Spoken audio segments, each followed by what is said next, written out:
Já,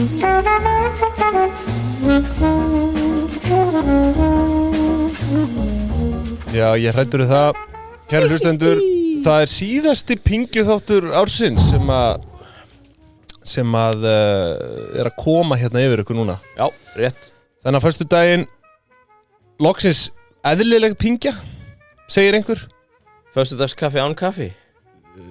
Jaha, er það? Ég er með kaffi, ég ætla samt ekki að segja hvaða kaffi. Nei, það er leynikaffi.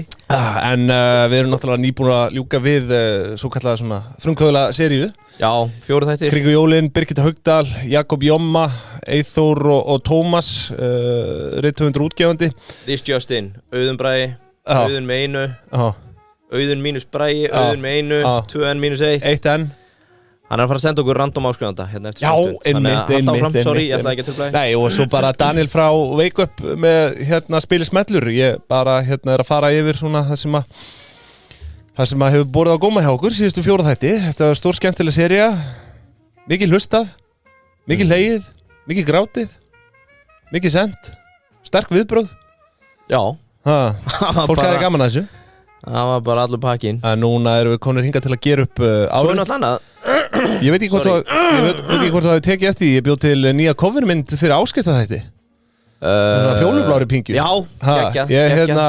Pingjan fjólublátt er kóngalitur, eða ekki? Já, jú, það er nefnilega það sem ég hugsaði, sko. Þetta var sjaldgæfasti liturinn, að dýrasti liturinn hérna á árum áður. Já. Vegna þess að, það var bara svo sjaldgæft.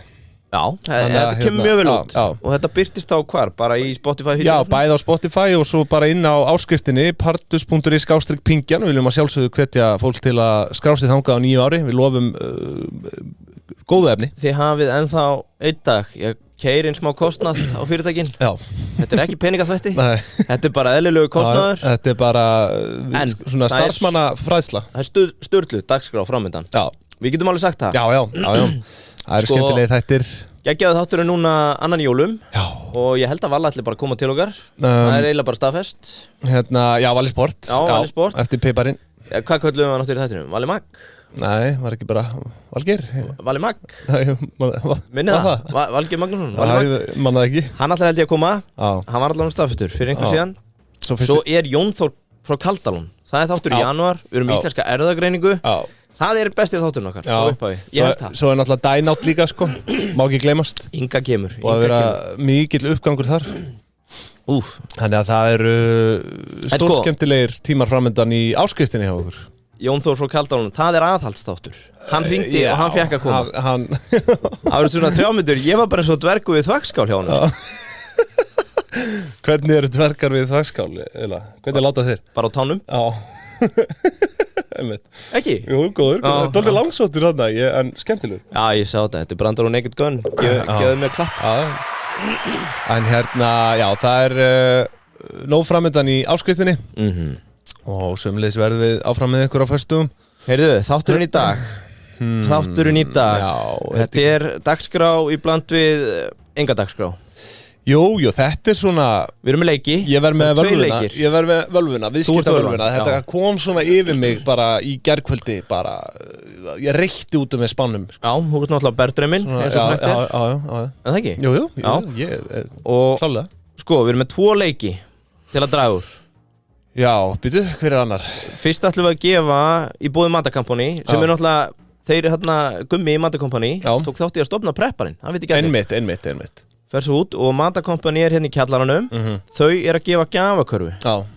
Einhverjum hefnum áskrifanda í Andverið 17.500. Já, og þetta er eiginlega bara allt sem þú þarft í áramótapartí.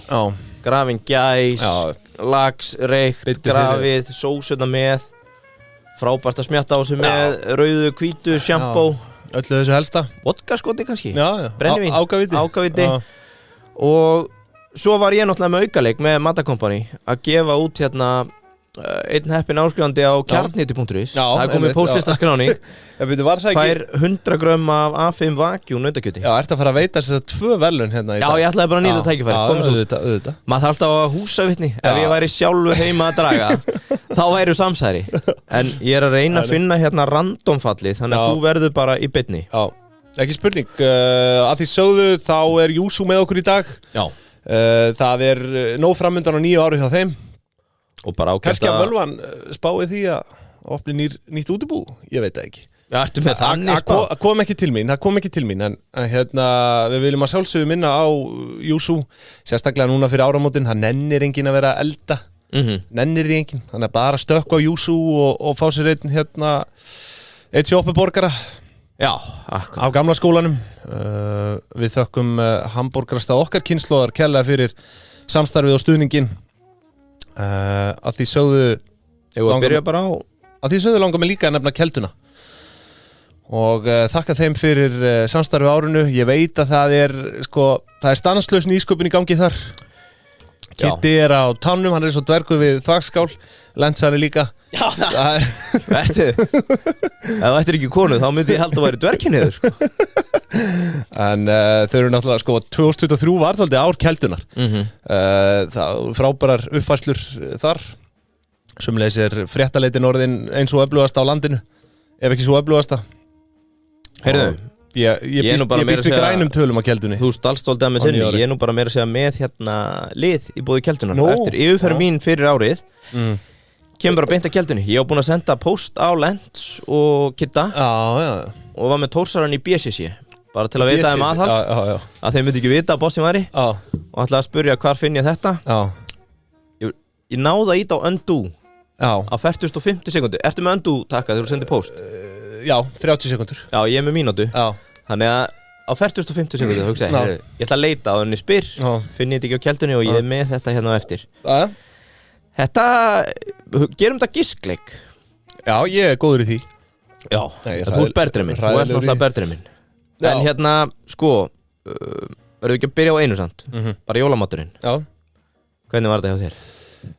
Jólamaturinn var bara fín, Wellington steak. Þú ert í Wellington? Jó, veldaðan aðeins, örlítið Já.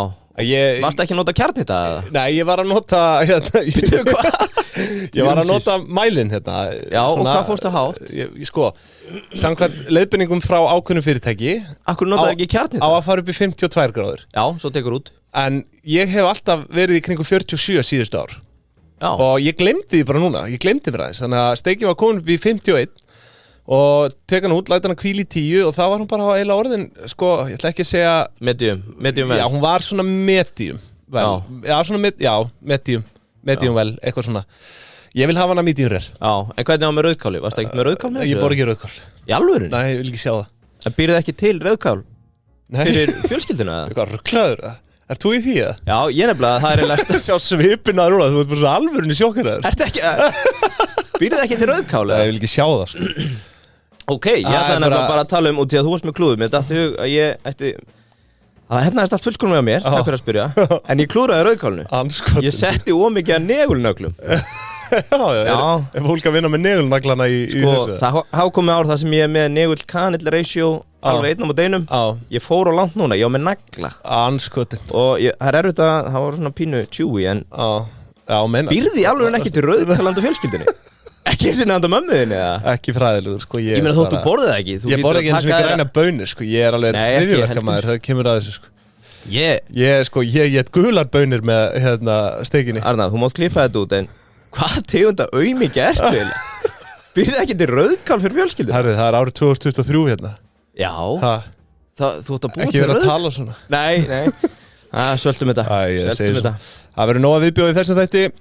Kæru hlustendur, Annað. Nei, ég er ekki í rauðkálinu. Þannig að maturinn var góður. Og þar að síður býða til. Wellington, ég býða til. Passa ykkur bara á negulnöglum. Ekki sullaði múti, þeir fara á margir. Varstu þess að þeir voru harðir ennþá? Þú varst að tyggja á? Nei, það var ekki þannig. Ég setti bara ómikið að þeim. Negulnaglar, svona ómikið negulsbræð. 2018, það var bara, þá slapp þetta, en það voru ekki naglar, það var bara negul. En ég klúraði þessu núna. Annað, bara til að adressa það. Lentið þú einhverju upplýsingaóreiðu jólin? Nei, en ég sá hins vegar Það var vara við þessu. Og ég hef svona verið að taka stöðuna. Ég var sjálfur í boði og ég baði hérna gamla frænku mína rétt yfir 60 taka sína upplýsingaóreiðu og fara með henni í eitthvað annað jólabóð. Og hendir henni bara lóðbent út. Hennar marineruðu fordómar átti ekki heima í þessu jólabóði. Ég vakti náttúrulega máls að þessu Snorri og ég hafði ekki séð þetta fyrr. Það kom þetta eitthvað, hvenær kom þetta? bara rétt fyrir jól. Ég prentaði þetta út, ég var með þetta í öllum jólabúðum og dreifði maður veltir þessu fyrir sér. Þegar þessi vittleysa vall upp úr henni, frængu, ég fekk alla í fjölskyldun til að dæma ummælin dauð og ómerk áður við heldum áfram. Við vorum að spila bingo, bara búið að vera rosalega gaman og hún fer með þessa fleipur og ég spyr heimildir. Ertu með heimild fyrir því þú ert að segja? Og hún var ekki að geta heimilda. Þannig ég sagði, heyrðu, nú stoppuðu þetta bingo. Nú skulum við þessi ummæli vera dauð og ómerk. Hver var þetta aftur sem kom með hennar pistil? Fjölmiðlanefnd. Já, en nei, ég veit það, en hann Þetta er Skúli. Já, sem var upplýsingastjóri eða hvað hét hann? Ég veit það ekki. En hann var flottur í gamla daga áður en hann fór hann til fjölmiðlanefndar. Hann var að ná N4 held ég. Já. Það var svona mínilandin. Já, einmitt. Svona 80% áhorf á Seyðisfirði. Vona fólk bara ég þakka honum fyrir þennan pistil.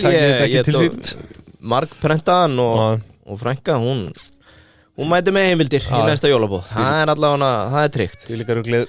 Heyrðu, sko, við erum konum með. Nei, þetta er okkar allra besti. Hvað? Ég er með vinningshafan úr Pingjan áskrift. Ertu komið með? Já, ég var að fá send. Já.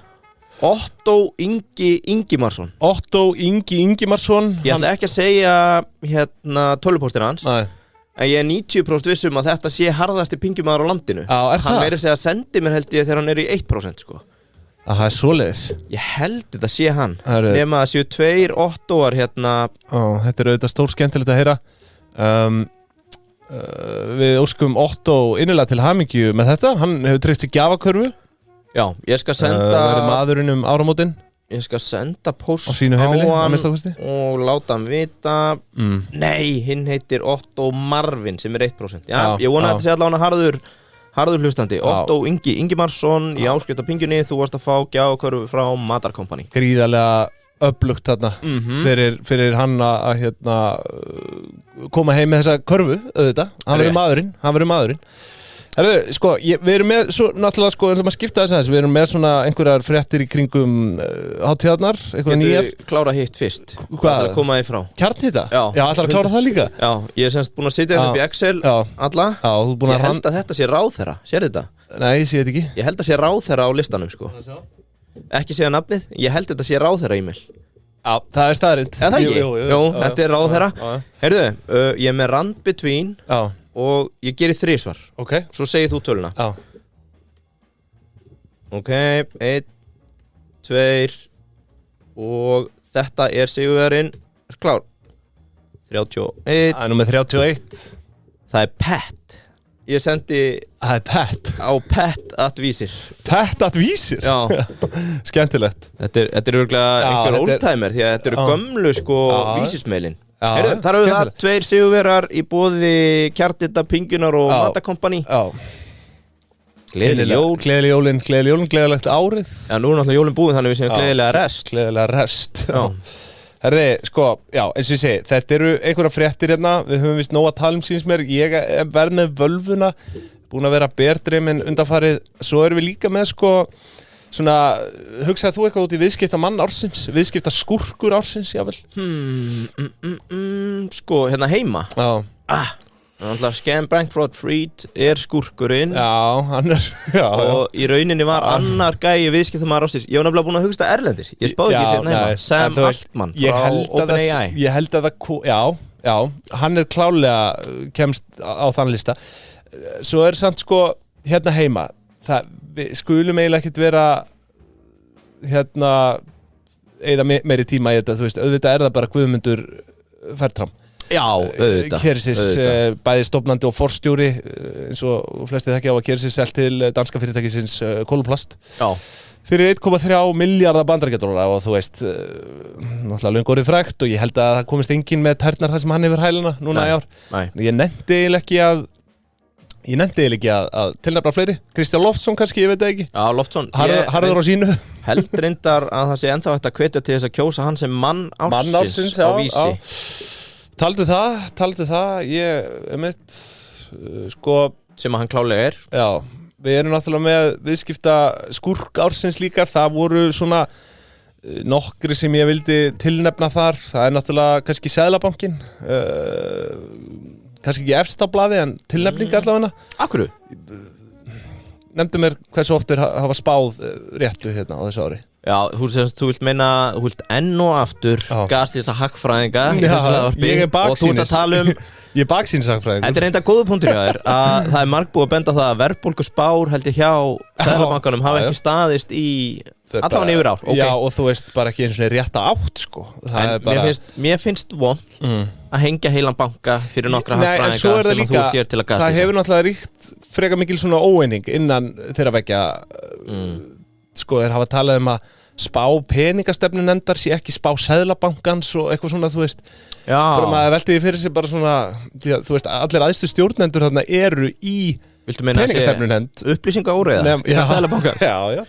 Nema sko eru menn ekki að geta heimilda? Já, ég veit það ekki, en það virðist verið einhvers konar óeining og það er verið að, þú veist, gefa út þessa spár og þú veist, þetta er bara svona smá skúrkalegt, svo náttúrulega Eyrir Invest kemst væntanlega inn á þennan lista. Já. Búið að vera vesen þar. Já. Árni Oddur náttúrulega Násan kannski að bjarga sér fyrir hot með sölu. Já, aldrei að vita. Aldrei að vita. En það er rétt, þetta er svona, það kom kannski aðeins aftan af fólki. Já, það gerði það. Greininga til bankana, ég veit það ekki, hafa ekkert verið sérstaklega sansbá heldur fyrir kannan Seðlabankin. Já. Svo náttúrulega Þorsteinn Vaff, sá kann ekki að sætta sig við tap í viðskiptum. Já. Náttúrulega opinberaði þarna nafn Esterar í bónus sem ég vil tilnefna sem manneski ársins. Já, þetta er á milli Esterar og Kristjáns Loftssonar. Okay. Nei, Þorsteinn Vaff náttúrulega sætti sig ekki við það, hafa ekki fengið inn í bónus. Nei. Og opinberaði mailið hennar þarna fyrir framan sína 22.000 fylgjendur. Þetta er náttúrulega ekkit sérlega sómasamlegir viðskiptahættir að koma þannig fram. Nei. Þannig að viðskiptaskúrkur ársins, ég veit það nú ekki, sko, hvern svona leist þið best á að þessu? Er það Seðlabankinn? Leif mér að taka eitt smókan.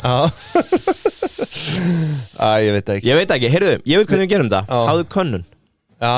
Á Spotify. Við skulum spyrja hlustendur okkar. Við getum gert það á Spotify hérna eftir að þátturinn kemur út. Já. Árni Oddur, Seðlabankinn, Þorsteinn Vaff. Varstu ekki með Eyrir Invest? Já, þú veist, Eyrir Invest og Árni Oddur og já, í rauninni. Já. Árni Oddur, þú veist, Karl Greisson sem við ætlum nú ekki að fara tilnefna hans sem skúrkálsins, það er bara Eyrir Invest. Já, Eyrir. Setjum spurningu, það er best að hafa þetta þannig. Já. En ég hef alveg ákveðið að vera ekki að taka þátt í neinu neikvæðu niðurtali á þessu ári. Það er bara svona andipingjunar. Já, en ég ætla að gera, það er hluti af markmiðanum minn fyrir næsta ár. Að vera að tala neikvæðari og svona og leiðilegri. Já, einmitt. Herru, svo er ég tók eftir skemmtilegu Daði Kristjáns, hann er að slá hérna á létta strengi hjá Visku Digital Assets. Hann byrti frétt opnunartíma rafmyndamarkaði yfir jól og áramót og var bara með mánudaginn 25. des til 2. janúar og skrifaði bara opið hafði gaman að þessu. Já. Og óskaði fólki gleðilega jóla. Hann ásæðast við að það er opið allan sólarhring í The Cryptos í rafmyndunum. Það var svo sannlega ekki þannig á mörkuðum. Svo er ég með sko, við verðum eiginlega að taka þennan lista jólagjafir íslenska vinnustaða. Mér fannst þetta nú vel við hæfi að fara eins yfir það fyrst að jólin eru ný af staðinn. En sko, þetta er nú bara, þetta er í rauninni grein sem ég tek af Vísi og við munum nú eftir því þegar Landsspítalinn gaf hálft skópar hér árið. Frábær gjöf. Var það ekki í, hvað hétt skóbúðin? Skechers. Já, Skechers. Það ekki. Hvað andverið 6.500 eitthvað, ég manna ekki. En þau hafa rifið sér allan upp. Það er 13.000 krónur í Sky Lagoon. Þau gætu valið á milli 13.000 krónur innegn í Sky Lagoon, 10.000 í spilavinum, 11.500 á Kól og Monkeys. 11.500 í Kjötkompanið, 17.000 krónur í Sóon og svo var hægt að gefa Píeta samtökunum 8.000 krónur. Þannig að þau eru allan að dreifa þessu núna. Svona á milli starfsmanna að gefa þeim eitthvað val, annað en hálft skópar sem er auðvitað vel. Starfsfólk Símans fekk að velja á milli gjafabréfa Ásbjörn Ólafssonar eða Dynout, andverið 60.000 krónur. Og svo fannst mér, það vakti athygli mína, 66 Norður var að gefa sem sagt fólki inneign í 66. Já, ég heyrði 35.000 krónur. Ég held að fleiri búðir hafa gert þetta. Já, þetta, hvort að Æsver hafi ekki, jú, Æsver líka hérna. Þetta svona eitthvað útivistatryggs. Já, þeir gáðu 30.000 krónur. Svo náttúrulega algengt, ég mann þegar ég var hjá Nova, þá skiptu Nova á 66. Við fengum inneign í 66. Eða ekki inneign, við fengum bara gjafir frá 66 og 66 starfsfólk fekk gjöf frá Nova. Sniðut. Já. Svona vinalegur, bakkalegur, milli stórfyrirtækja. Eitthvað svo leiðis. Herri, starfsfólk stefnumótaforritsins Smitten, það að fá 75.000 króna gjafabréf frá Playkorki mérinni mína. Já, vel gert. Það að gera vel við starfsfólk þar. Hvetum við ekki allir til að nýta þetta sem fyrst? Hvað segirðu? Ekki bara best að nýta þetta sem fyrst? Já, það spyrir eftir hvað Völvan segir. Sjáum til. Starfsfólk Icelandair, þetta var ekki nema 20.000 króna gjafabréf í Kringluna og svo fenguðu reyndar ullateppi frá Hanna Home.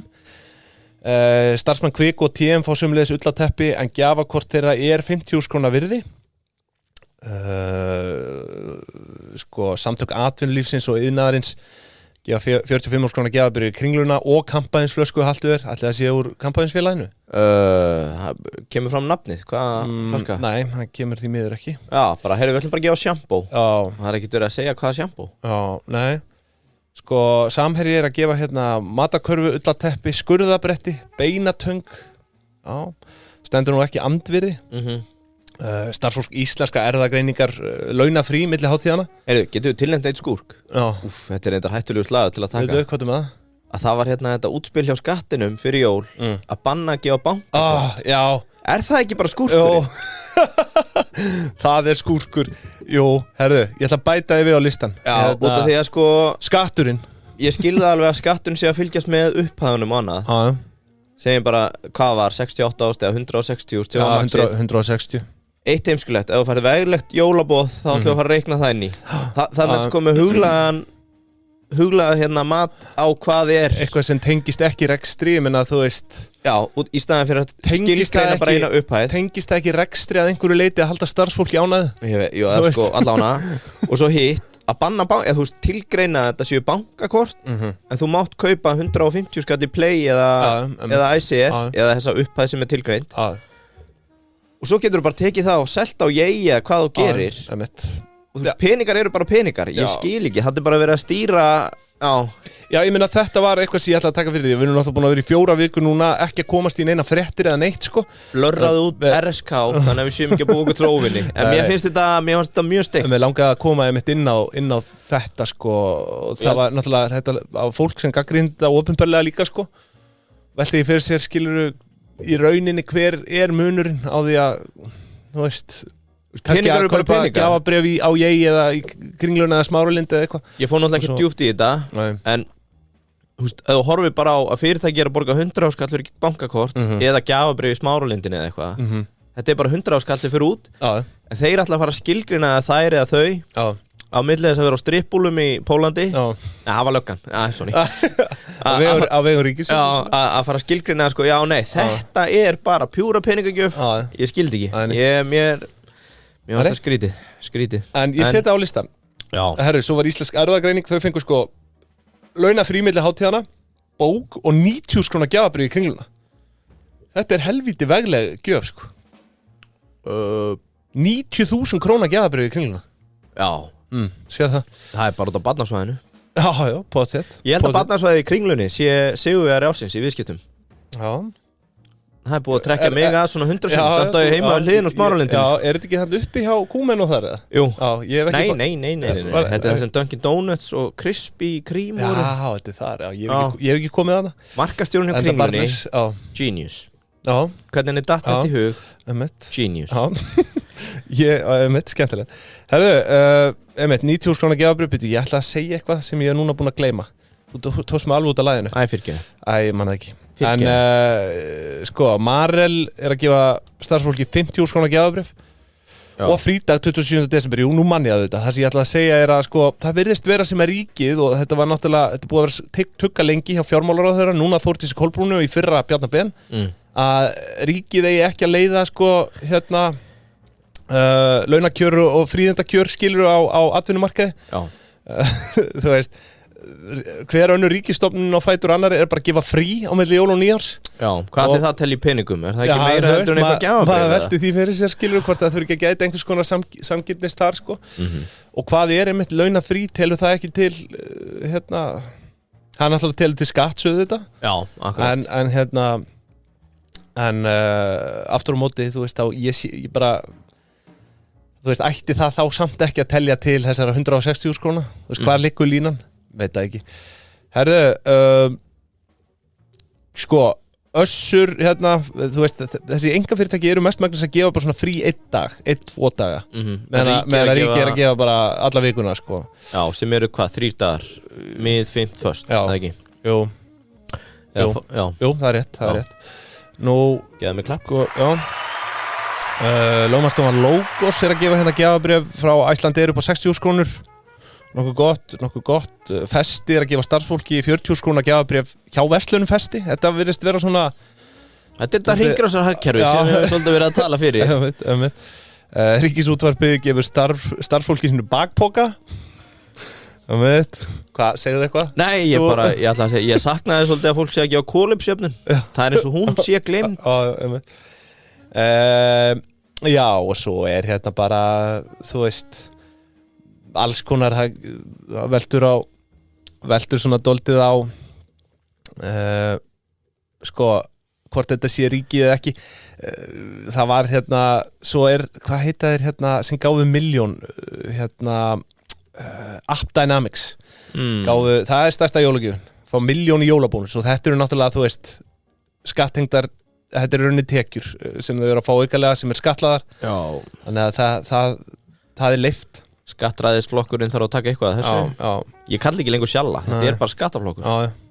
En svo, þetta var svona bara það helsta. Starfsfólk Íslandsbanka fekk dúnmjúk bambusrúmfött frá sérverslun.is. Þannig að, já, þetta er svona nokkurn veginn upptalið. Já, frábært. En bara áhugavert. Hvað fannst þér svona besta gjöfin? Besta gjöfin náttúrulega þessi 1 milljón, þú veist það. Frá App Dynamics. Já, ég það ekki 100%. En svo smitten bara helviti góður íslenska erðagreiningu og þetta að gera helviti vel við starfsfólkina. Já. Eins og ég segi, launafrí milli hátíðana, bók og 90 svona gjafabréf í Kringluna. Það kemur ekkert fram hvaða bók þetta var. Ævisaga Kára Stefánssonar. Það hefur verið gott. Ég veit nú, hann hefur ekkert gefið út það. Nei. Það þið skrautlega ævisaga maður. En allavega, herðu, þú varst með einhvers konar uppgjör líka, var það ekki? Herðu, ég nú langt í frá að standa þér nærri hér, sko. Já, en við erum með auðvitað Jómfrúna með okkur sem fyrr búið að vera brjáluð vertíð, við komumst ekki einu sinni að. Og annað. Við pingjumenn, því miður. Við reynda komumst að, við fórum í sikkurlagi. Já, við fórum í sikkurlagi, en þegar við ætlum að fara saman, þá var það ekki í boði. En ég á með trix, ef þú kemst ekki að, og ég held þú náður þessu núna í kvöld og mögulega á morgun, ef þú ert með heimboð fyrir jólin, ertu orðinn þreyttur á það elda, pantaðu bara platta hjá þeim, heimsendingu. Ég gerði þetta. Ég var staddur á Jómfrúnni þann 21. desember, hver trítlar inn með, 2 eða 3 bakka af snittum. Já, hendi 2 bjórum í rusli. Þannig að fólk að gera þetta og þú ert náttúrulega búin að vera duglegur við þetta. Þetta bara mjög sniðut, bæði í aðdraganda jóla og gamlársdags. Þú ert orðinn þreyttur á því að elda. Ég myndi bara panta núna síðustu dagana, gera vel við sig, það fíla allir í Jómfrúna. Og jólaplatta. Ekki spurning, þökkum Jómfrúnni kærlega fyrir og Jakob var bara með 1 skilaboð. Gæti verið að völvan sé með eitthvað handa Jómfrúnni núna á nýjári. Ok. Hvað, ertu með 1 skilaboð? Já, bara gleðilegt nýtt ár. Já, gleðilegt nýtt ár frá Kobba á Jómunni. Herðu, Askja, nú hefur við sagt það lengi. 2 dagar. Nú hafið þið 2 dagar, kæra hlustendur, til að tryggja ykkur afsláttinn fyrir áramót. Já, við lætum að skoða það ef þið vantar vinnubíl. Var þetta frábær kostnaður? Fyrir... Nei, þetta er náttúrulega bara eign. Já, fyrir endurskoðendur, lögfræðinga, bókhald, smartinn, góður í snatt. Besti bílinn hérna innanbæjar fyrir fyrirtæki sem að vilja standa út úr. Já, frábært fyrir börnin líka, út með börn. Á refurinn guldsígildi. Sko að vera smart, þetta er svona eins og Michelin-stjarna á veitingastað. að smart svona eins og smart stimpill á vinnustæðin. Já. Þú veist að fyrirtæki að gera vel þegar að keyrir á smart. Já, ekki spurning, þetta er standard. Þetta er statement. Ég fór á smart sýninguna hérna í byrjun DS. Já, laugardaginn hérna einmitt sem ég misti af því miður. Á með announcement. Nú? Það er bara 2 dagar eftir, drífa sig. En þeir sem missaði að kaupa núna næstu 2 dögum, það er að koma smart með stærra skotti. Bara strax eftir áramót, sem er meira fyrir fjölskyldufólk. En að gera að tína síðustu smartana af stæðinu núna. Ekki spurning. Heyrðu, eigum við að fara í hitakortið? Það var smart hashtag 3, eða ekki? Jú, svo er Brabasinn, hann liggur þarna bara. Já, hann liggur. En svo er líka verðt að minnast að það fylgja vetardrekk með öllum seldum hérna smart hashtag 1 Pro Plus afturhjóladrifin, útfærsla, takk fyrir. Og það voru bara ein skilaboð. Og það er til áramóta. Það voru bara ein skilaboð frá Agli markastjóra og sama smart. Vissur hvað það var? Nei. Á bara gleðileg jól. Gleðileg jól og gleðilegt ár. Gleðilegt nýtt ár og takk fyrir að gamla. Þakkum Öskju kærlega fyrir. Erðu, ég var nú ekki með neitt sömmari, en ég er með hitakort. Fyrir markaðinn. Nú? Top 3 Örnes á árunu, hérna heima og erlendis. Og svo skúrkarnir. Ok.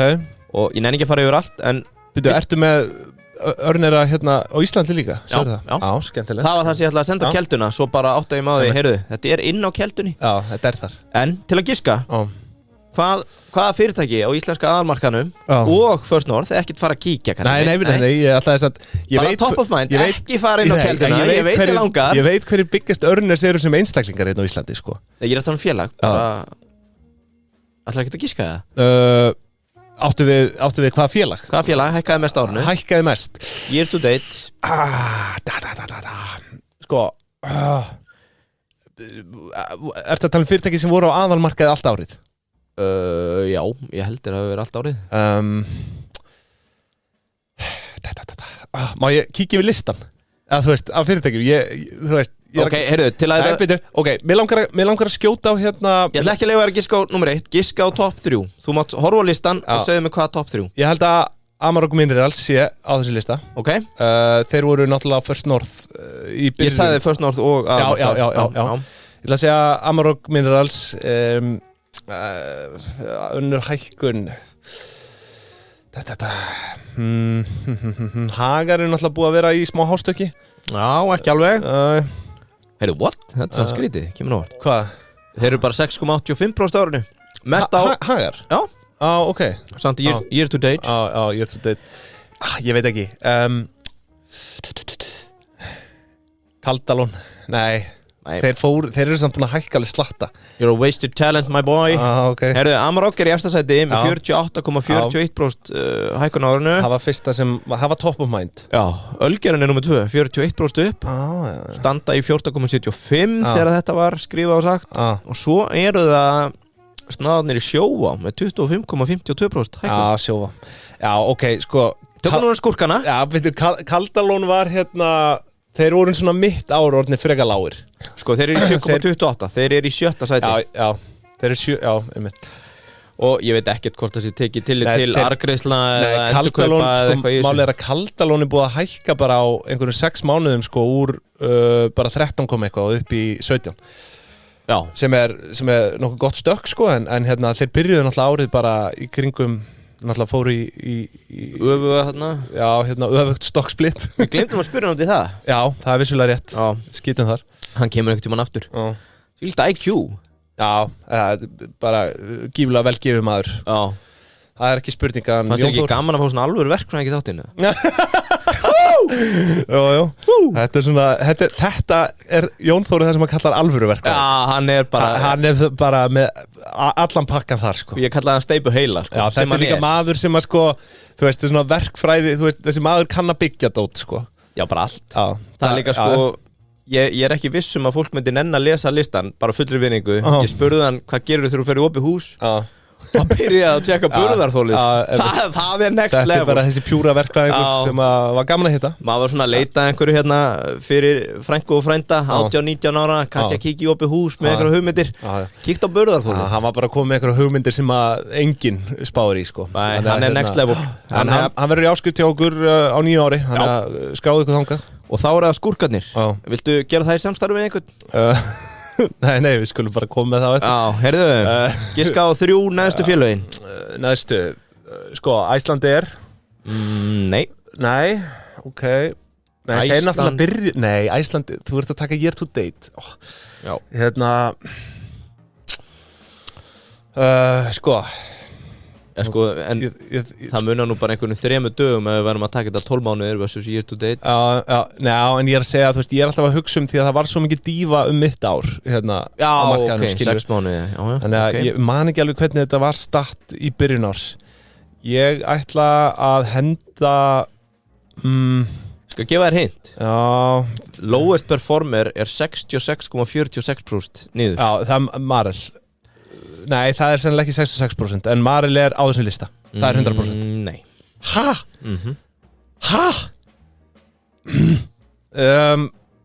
Marel er bara 2% niður á árinu. Jésús, herru, ég get alveg eins bara loka mút, sko. Solid Clouds. Já, þetta First North, já. Og svo er Play, 40% niður. Og SFSB, 23,73% niður.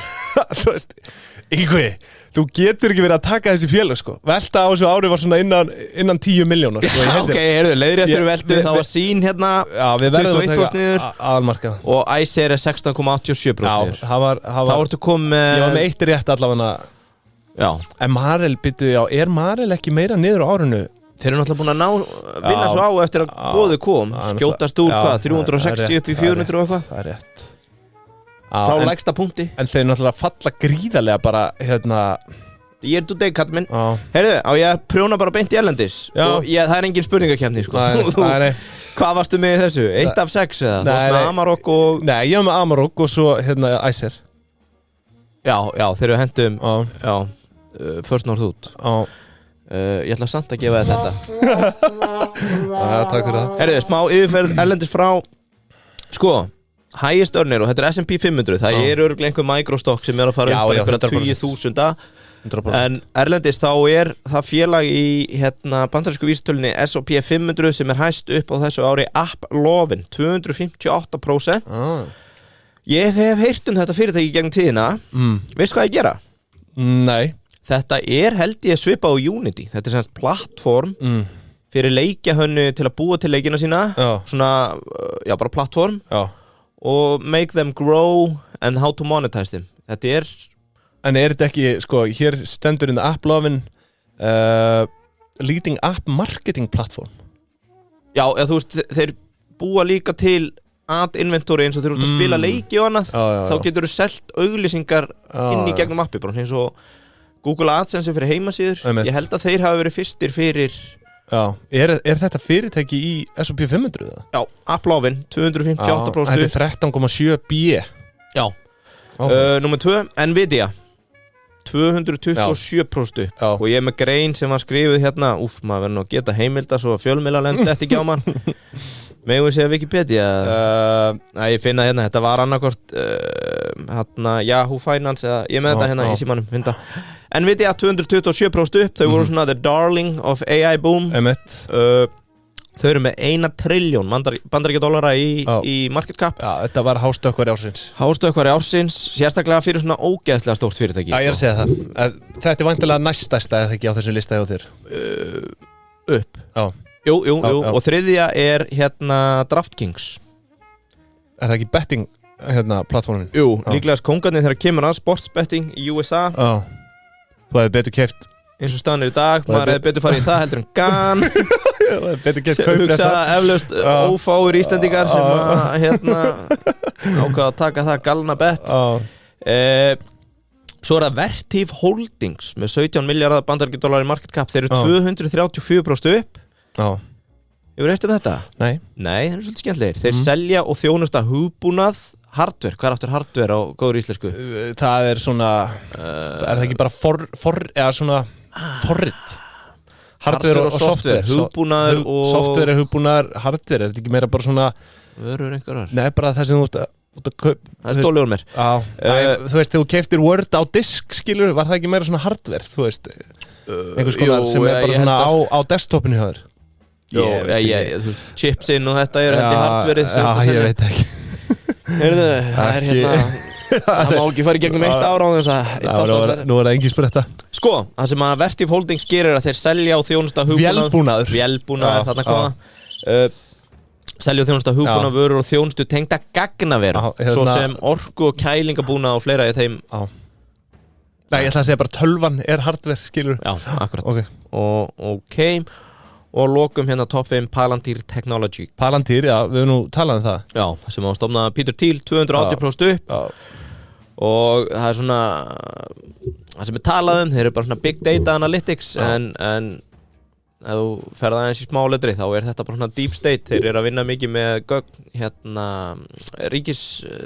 allríkisþjónustuðunar í Bandaríkjunum og fleira, vinna fyrir FBI og eitthvað tengt hryðjuverkum og ég minni nú að Heiðar hafi tekið dæmið með Palantir þegar við vorum að tala um hérna, terrorista og annað þeir bara myndi geta pikkað upp eða kemur í hlaðvarpi og væri þá að hérna, flagga okkur einhvers stað heyrðum, ok, og bottom 5 nei, ég breyti því bottom 3 ég ætla kannski aðeins að fá skjót inn í hérna því að ég er að hérna, með lista sem bara örstutt en það er sem sagt vænta ávöxtun á stokkum í Bandaríkjunum ég ætla kannski að taka eitt hérna Cassava Science, heyrðu það? Nei, þetta er fyrirtæki sem er með market cap upp á 950 milljónir bandaríkjadollara milljónir? Já, og það er talað um að implied upside sé 316% á árinu 2024 þetta eru fyrirtæki sem er áætlað að muni hækka já, sem eiga hvað mest inni eiga hvað mest inni þetta er svona nokkur fyrirtæki, þetta er listi af Fool.com Investing sem er, já ég veit ekki sérlega áræðilegt, ég veit ekki en mér fannst áhugavert að sjá þetta Cassava Science og það er búist við að hann muni skyrocketa 2024 according to Wall Street þú veist, það er ekkert meira sagt sko en það er vissulega getið heimildag hérna en við skulum setja það undir sjónaukan hjá okkur Cassava Science með C eða K-i? Cassava Science pharmaceutical þetta er eitthvað svona líftækni það er doldið svona að hitna í dag allir þessi ekki að vinna í einhverju svona offitu lifi hvað veit maður tali geta vaksum 360% á næsta ári ekki fjárfestingaráðgjöf nei bara, ég vildi bara skjóta þess að hérna ég sá þetta hérna ertu þungur þarna segast? Nei, ekki ennþá ertu með valrétt? Gæti verið að ég hendi mér í eitt kauprétt gíraðan valrétt? Já, gíraðan valrétt heyrðu, ég nefndi ekki bottom 5 ég ætla að taka bottom 3 Novocure niður 84% þessi tóku dífu frá með ágúst eftir að ljós komað lífslíkur hjá þeim voru ekki að aukast í þróun á einhverju krabbameinslyfi anskotin auðmíkjar nei svo er það AMC, þetta þekkja nú flestir Reddit mannian fór er þetta ekki bíóhús að keða? Segir hérna 83% niður bíósalir í USA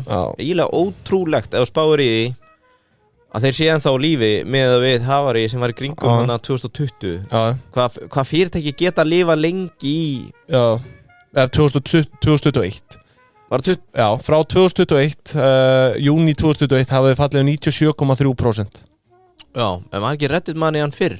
Nei, hún var hann 21 Páska 21, treystu mér, ég man eftir þessu ok, og að lokum Dish Network 79% niður eru með satellite TV, net og símaþjónustu þannig að eiga einn streymisveitur sem heitir Sling TV þannig er nú það þetta á leiðilegu listi nei, bara gaman að vekja máls á þessu en svo er ég með sko fréttir, ég er með tíðinda markaði sem að kannski eflaust einhverjir hafa séð nú þegar að OMX E10 verður núna OMX E15 já, það var bæta inn að fara að fjölga, þetta var nú hún hét OMX E15 allavega árið 2010 Þú veist þetta, ég meina þetta eru jákvæða fréttir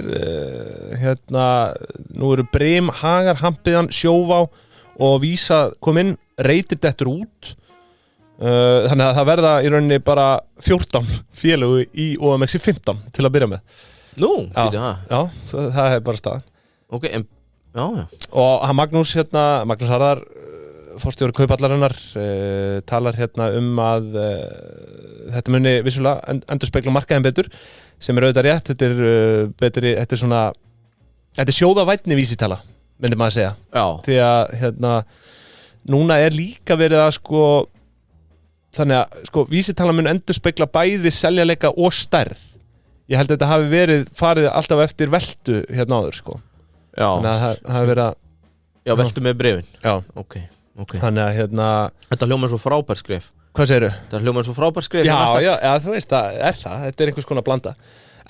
Líka sér í lagi því að þú ert með svo mikla, þú veist, Marel til dæmis var svo mikill risi og Alvotech núna skilurðu. Það er vesinn að fara bara eftir stærð Já, ekki þetta.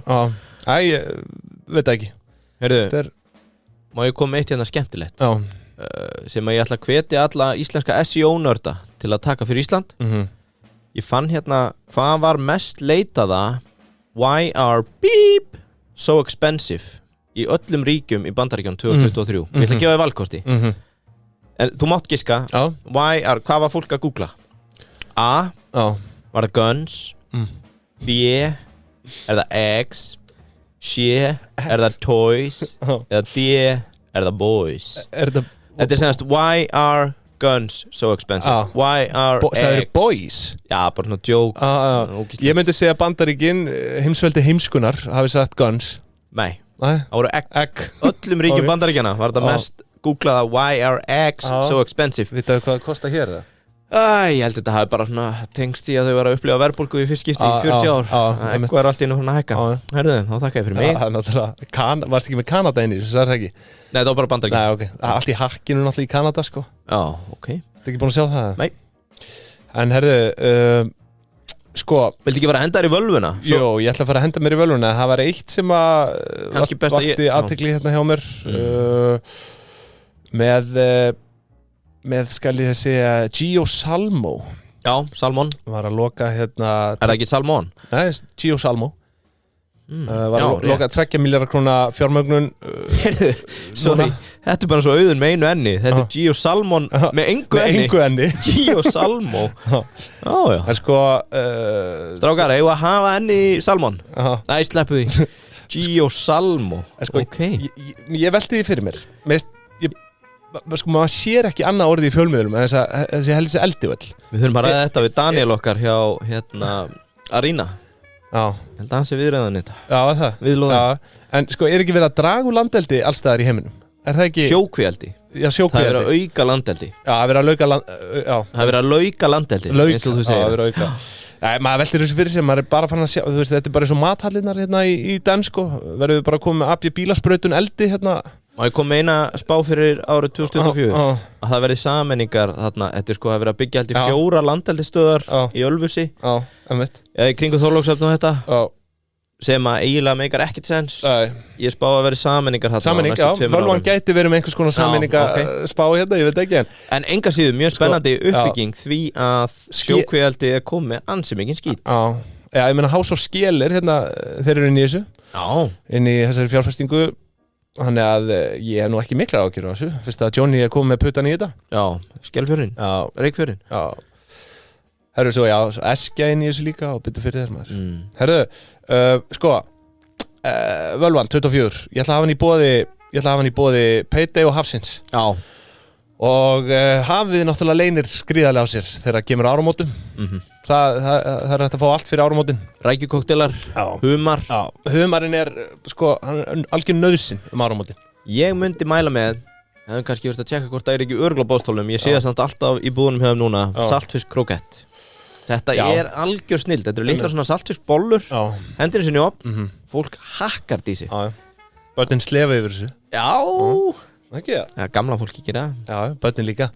Það er bara málið með hafið að börnin éta allt aðan Þetta er líka gott bara ef einhver gömul frænka er að rífa sig.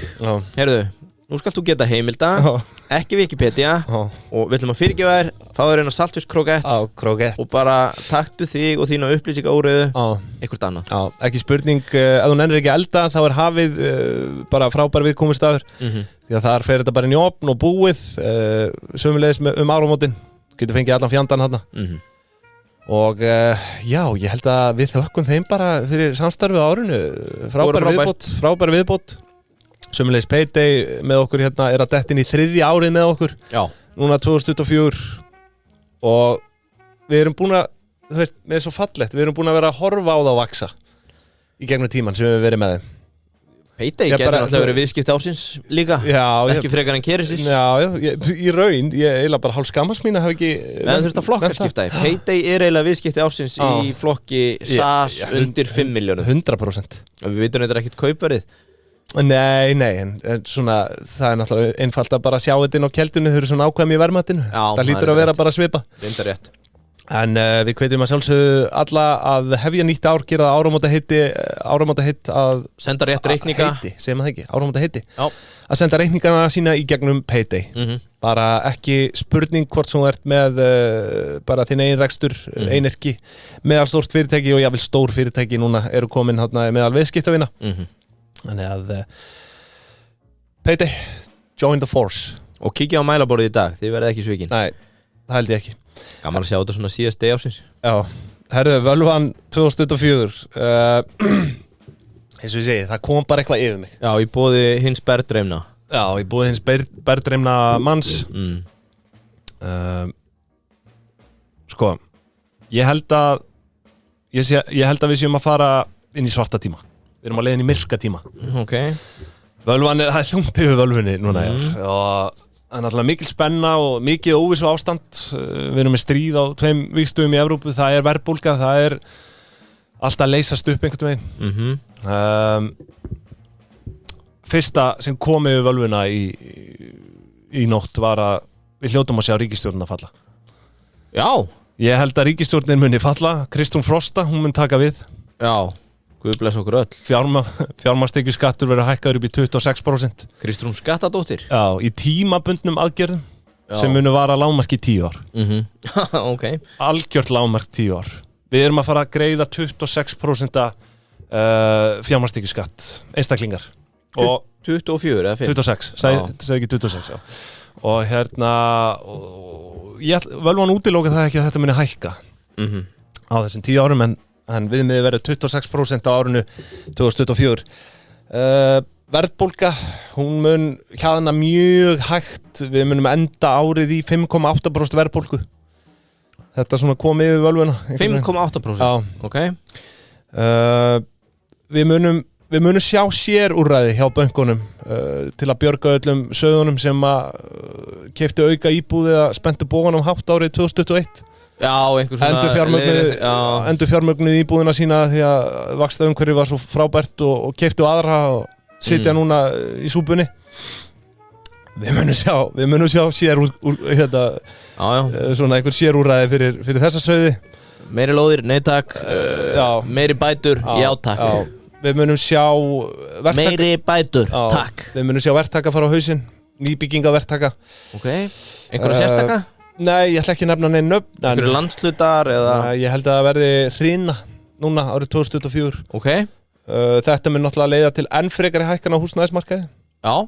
Nú er ég komið við öfugt það sem ég spáði fyrir. Já. Sko, heyrðu, annað, þú varst náttúrulega urðað yfir hagfræðinga Seðlabankans. Já. Varst þú ekki að spá einhverju með húsnæðisverð fyrir þetta ár? Að það myndi hríðlækka? Já, og þú ætlaðir að kaupa þá? Hvernig rættist þú spá? Ég spáði því vissulega árið 2022 að ár 2023 yrði ég náttúrulega bjóstu kannski að vaksta hverju myndi lækka aðeins hraðar en raun bara viti. Sú spá gekk ekki eftir. Nei, en og sömuleiðis að sko það sem að við bjöggumst við var að þessi megin þungi yrði sumarið 2003 að fólk myndi lenda í vesinni með bara hreinlega lenda í greiðslufalli og íbúðirnar yrðu bara allar settar á markaði einu og jari. Það var það sem að ég spáði einhvers konar skoti sem varð ekki úr. maður bara mannlegur. Jú, bara eins og hagfræðingar Seðlabankans. En núna útlitið það svart að ég tel að þessu fólki verði veitt einhvers konar sérúrræði í þessum megin þunga sem held ég að verði svona sumar 2024. Já. Þá koma bankandir og ríkið einhvern veginn til bjargar, mun gerast, hann sá þetta ekki alveg hvernig nákvæmlega útvarslunum yrði háttað, en það verði einhver sérúrræði. En eins og ég segi, þetta mun leiða til enn frekari hækkana á húsnæðismarkaði, við munum sjá 12% hækkun fyrir lok árs 2024. Já, þetta verður hryllingur að horfa upp á. Eru ekki bara að fara með 5-falda gírun í steypu? Já, ég veit nú ekki með það einhvern veginn, þetta verður Ef þetta garantít hækkun, þá verður nú að sitja peningi Já, þetta verður ófremdar ástand, svo náttúrulega bara spurning hvernig vaxtafum hverju mun þróast. Það kom ekki til volfunar, hún sá það ekki fyrir, hvernig vexti myndi þróast á árinu. En þú verður að sitja klingið sem jaxlarni jafla. Er þetta eitthvað sem Ég var að búta til, þetta var í frasabókina ef ég þurfa að hlusta. Settu klingið þar sem jaxlarni jafla. Já, skemmtilegt. Put your money where your mouth is. Já, einmitt. Settu klingið þar sem jaxlarni jafla. Já, þetta þetta mjög góð þýðing. Takk. En Það senda Eyþór þetta. Já, við munum sjá Trump vinna kosningar í Bandaríkjunum. Þeir munum svo líklega í framhaldinu draga sig úr NATO, sem að mun skapa enn meira ófremdar ástand hérna í Evrópu. Okay, politics, I like it. Icelandair, þau munum ná áður ósíðum hæðum.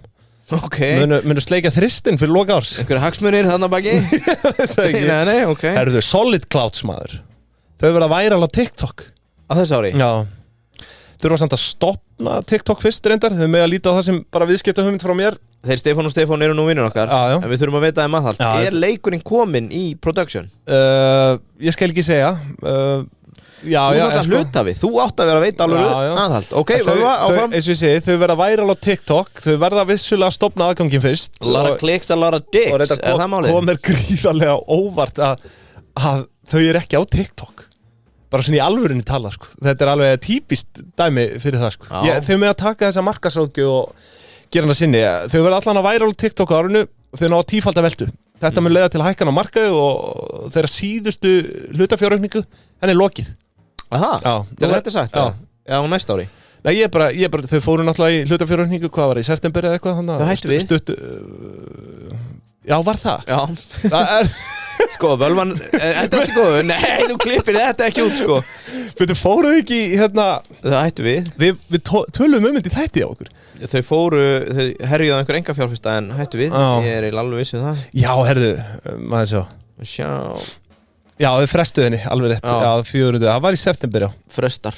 Já, allavega. En sko, ég meina, við erum að byggja völvunum spá, ekki að hún sé með sagfræðina rétta, þannig að þetta er allt í góðu, haldt áfram, hún stendur við. En ég held að þau muni vera væral snemma árunni og muni ná gíflegum hæðum, tífalda veltu.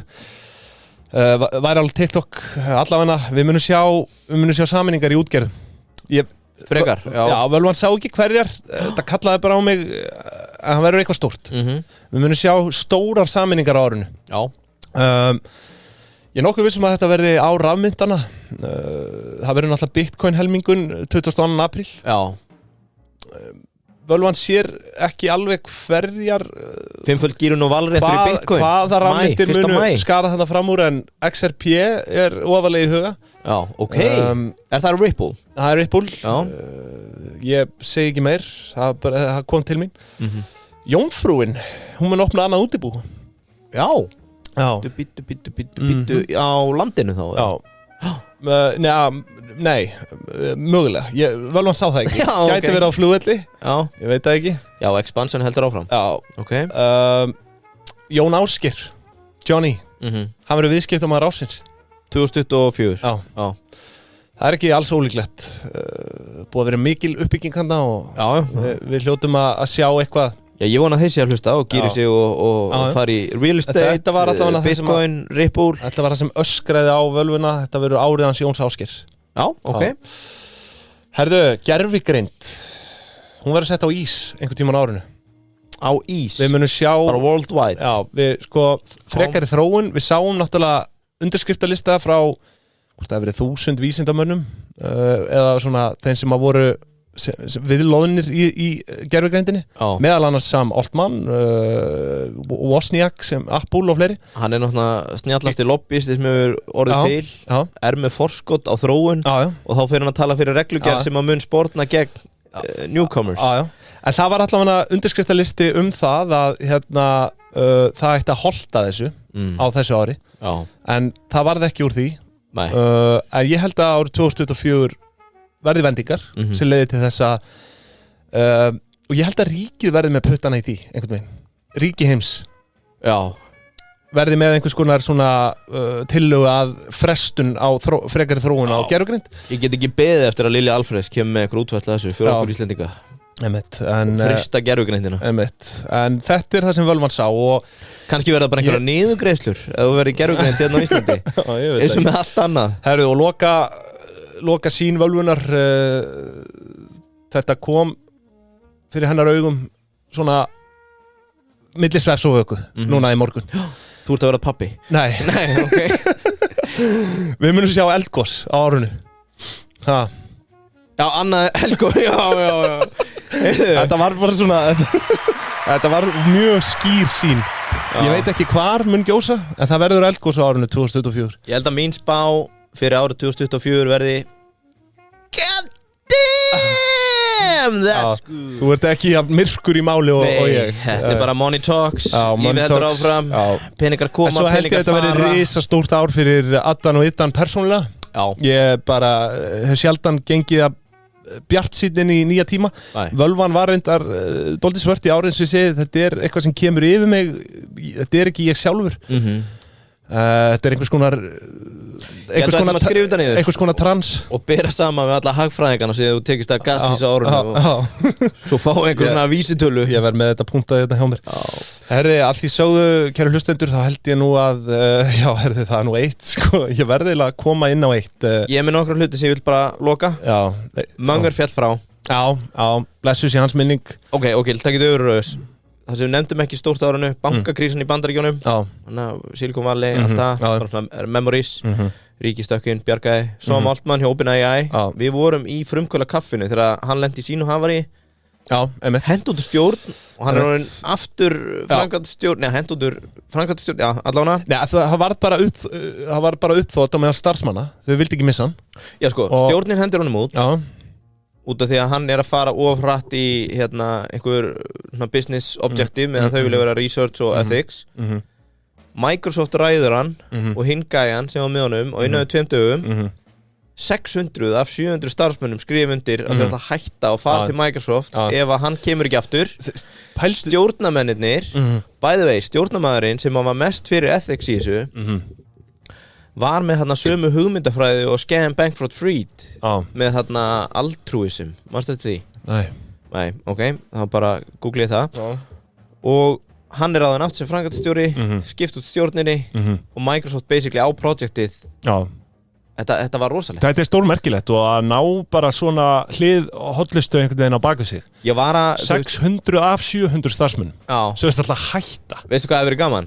Sjá þetta hjá Marel bara 5.000 af 6.000 Það ríkir greinlega ekki sama eining þar á baku stjórn Það hefur verið gaman samt Heyrðu, bara til að loka þessu Það þetta er alltaf gert þarna aðalfundum svona hinum að þessum gerum að við minnumst þeirra sem hann fjall á árinu og þetta er okkar aðalfundur Mangarinn fjall frá og Gummi Martins í bónus hann að hætta hann að hætta í bónus var ekki frá með 1. janúar Jú, og bónus var að birta kveðju hann náttúrulega ekki látin svo að það nei, hann ekki dáinn, hann bara að hætta en ég vil að við spilum fyrir þá Time to say goodbye fyrir Mangarinn og Gumma Martins lokum þættinum á þeim nótum kannski en Þú kallaði hana hvað? Retail hundur?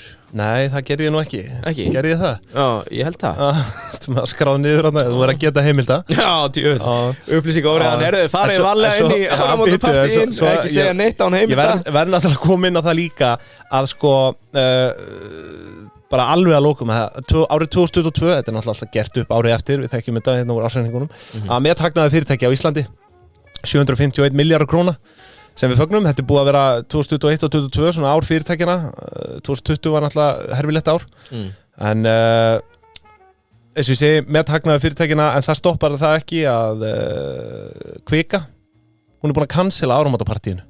Já, hendu þeim á Möngarinn dó, Gummi að hætti bónus og ekkert iconic áramótapartí Kviku verður ekki í ár.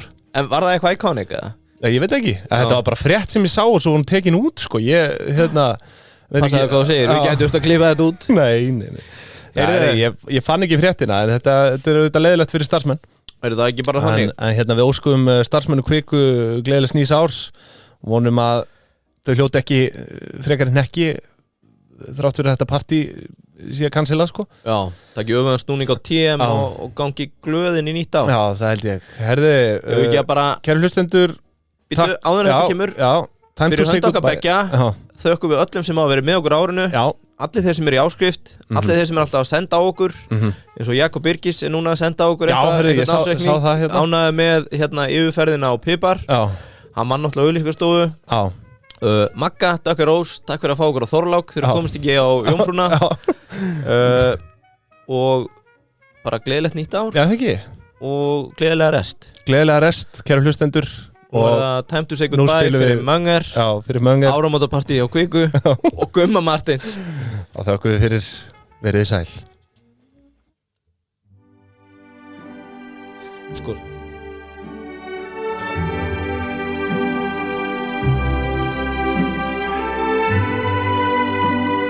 Var hún ekki með heimildirnar á hreinu? Nei, sett á mig.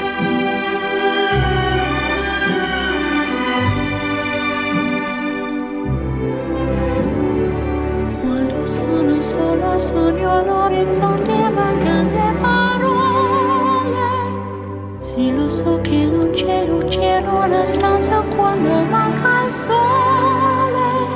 Se non ci sei tu con me, su le finestre mostrar tutto il mio cuore che è acceso. Chiudi dentro me la luce che ha incontrato per strada.